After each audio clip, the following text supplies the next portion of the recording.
तो न सिर्फ देश भर में ही प्रधानमंत्री नरेंद्र मोदी को एक बार फिर से प्रधानमंत्री बनाने के लिए उत्साह है, बल्कि विदेश से भी ऐसी तस्वीरें आई हैं जो आपको रोमांचित कर देंगी। लंदन की तस्वीर आपको इस रिपोर्ट में दिखाते हैं।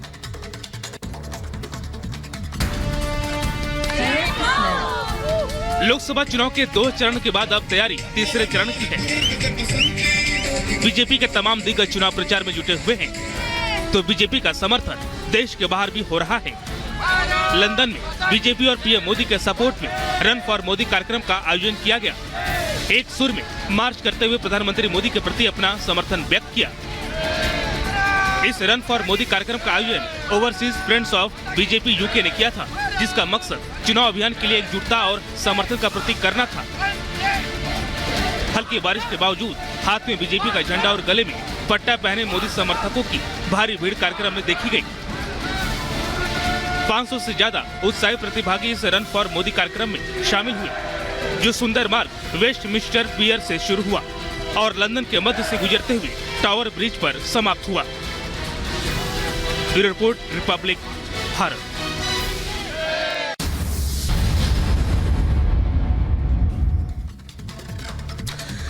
नमस्कार दोस्तों, एक बार फिर आप सभी का बहुत बहुत स्वागत है। बुलेटिन की शुरुआत एक बड़ी खबर से करेंगे। दरअसल छत्तीसगढ़ में भीषण सड़क हादसा हुआ है और इस सड़क हादसे के बाद चारों तरफ अफरा-तफरी का माहौल है। छत्तीसगढ़ में भीषण सड़क हादसे में दरअसल बेमतरा में ट्रक और टेम्पो के बीच टक्कर हुई है, जिसमें 8 लोगों की मौत हुई है, जबकि 23 से ज्यादा लोग घायल हैं। घायलों को अस्पताल में भर्ती करवाया गया है, जहां पर उनका इलाज जारी है।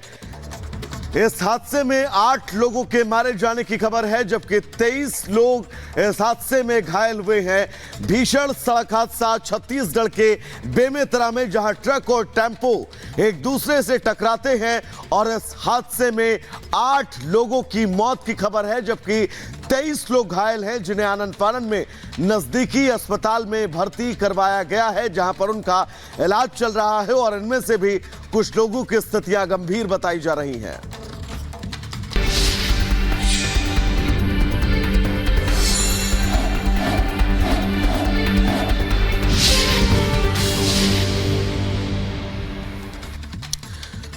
तो चलिए दर्शकों, अब आगे बढ़ेंगे और बात लोकसभा चुनाव की करेंगे। दरअसल 2 चरणों का चुनाव हो चुका है और अब बारी तीसरे चरण की है, जिसको लेकर वोट डलने हैं, जिसका इंतजार पूरा देश कर रहा है, क्योंकि यह चरण कहीं ना कहीं से लोकसभा चुनाव 2024 की दशा और दिशा तय करेगा। 5 तस्वीरें सबसे पहले हम अपने दर्शकों को दिखाते हैं और इन 5 तस्वीरों के जरिए आप ये समझिए तीसरे चरण के रण में कैसे बड़े बड़े दिग्गज जो हैं वो प्रचार प्रसार करते हुए नजर आ रहे हैं। अमित शाह का असम और बिहार द्वारा मोदी मिशन दक्षिण पर रहेंगे। इंडी नेता भी जनता के बीच जाकर वोट मांगते हुए दिखाई देंगे। तेलंगाना में जेपी नड्डा जनसभा करेंगे, जबकि बदायूं में मायावती रैली करने वाली हैं। यानी कि सभी दिग्गज अब नजर आएंगे आपको चुनावी मैदान में प्रचार करते हुए। एक बड़ी खबर उस बीच और प्रधानमंत्री के कर्नाटक दौरे का आखिरी दिन आज है। आज 2 जगहों पर जनता के बीच प्रधानमंत्री आपको नजर आएंगे। पहली जगह बागलकोटे और दूसरी जगह सोलापुर, जहां पर प्रधानमंत्री कर्नाटक की जनता को संबोधित करते हुए नजर आएंगे। और कर्नाटक के बाद उनका महाराष्ट्र का दौरा है, यानी कि कर्नाटक के बाद वो महाराष्ट्र के सतारा और पुणे में जनता से जीत का आशीर्वाद मांगते हुए नजर आएंगे। प्रधानमंत्री के आज कार्यक्रम क्या है? दरअसल कर्नाटक और महाराष्ट्र में प्रधानमंत्री नरेंद्र मोदी की 4 जनसभाएं हैं, जहां पर वो जनता के बीच नजर आएंगे। मिशन 400 को लेकर जो बीजेपी लगातार प्रचार प्रसार कर रही है, उसमें वो दम भरते हुए नजर आएंगे।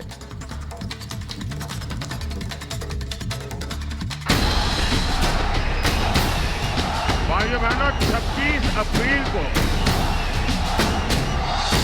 जो मतदान हुआ और कर्नाटक ने यहां की माताओं बहनों ने, यहां के फर्स्ट टाइमर वोटरों ने जो कमाल करके दिखाया है, पूरी कांग्रेस ऊपर से नीचे तक बहुत परेशान। भाइयों बहनों, 26 अप्रैल को जो मतदान हुआ और कर्नाटका ने यहाँ की माताओं बहनों ने, यहाँ के फर्स्ट टाइमर वोटरों ने जो कमाल करके दिखाया है, पूरी कांग्रेस ऊपर से नीचे तक बहुत परेशान हो गई है। 4 जून को पूरे कर्नाटका में सेलिब्रेशन होने जा रहा है। नेहा को उस बेटी का क्या गुनाह था, और उसके पीड़िता तो कांग्रेस के कार्यकर्ता है। वोट बैंक की भूखी सरकार आपकी रक्षा नहीं कर सकती। 24 के चुनावी संग्राम में हर तरफ दाव और वादों की गर्जना सुनाई दे रही है। पीएम मोदी मिशन दक्षिण के मजबूत इरादे के साथ कर्नाटक दौरे पर हैं। जनता के भरोसे के दम पर एनडीए 400 पार और मोदी तीसरी पारी की हुंकार भर रहे हैं। कर्नाटक दौरे पर पहुंचे पीएम का आज दूसरा दिन है। कर्नाटक में पीएम आज 2 जगहों पर जनता के बीच पहुंचेंगे। बागलकोटे और सोलापुर में जनसभा को संबोधित करेंगे। कर्नाटक के बाद पीएम महाराष्ट्र के लिए रवाना हो जाएंगे, जहां सतारा और पुणे में जनता से जीत का आशीर्वाद मांगेंगे। चुनावी प्रचार अभियान के सुपर संडे में पीएम मोदी कर्नाटक में ही थे, जहां जनसभा को संबोधित करते हुए पीएम कांग्रेस पर जमकर बरसे। राहुल गांधी के विवादित बयान पर उन्हें आड़े हाथों लिया और बताया कि कांग्रेस की तुष्टीकरण की मानसिकता अब खुलकर देश के सामने आ रही है। शाहजादे ने राजा महाराजा को बुरा भला कह दिया, उनकी तो आलोचना कर दी, लेकिन भारत के इतिहास में जो अत्याचार नवाबों ने किए, निजामों ने किए, सुल्तानों ने किए, बादशाहों ने किए, उसकी बात पर तो शाहजादे के मुंह पर ताला लग जाता है। तीसरे चरण से पहले पीएम मोदी ताबड़तोड़ प्रचार कर रहे हैं। उन्होंने कर्नाटक के बेल्लारी, उत्तर कन्नड़ और दावणगेरे में सभाएं की, जहां कांग्रेस को आड़े हाथों लेते हुए पीएम ने कहा, कांग्रेस कर्नाटक को पीछे ले जा रही है।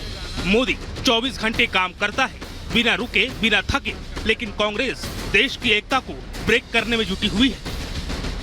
बीते 10 वर्षों में एनडीए ने कर्नाटका के विकास के लिए जितना काम किया, कांग्रेस उसे बर्बाद करने पर तुली है।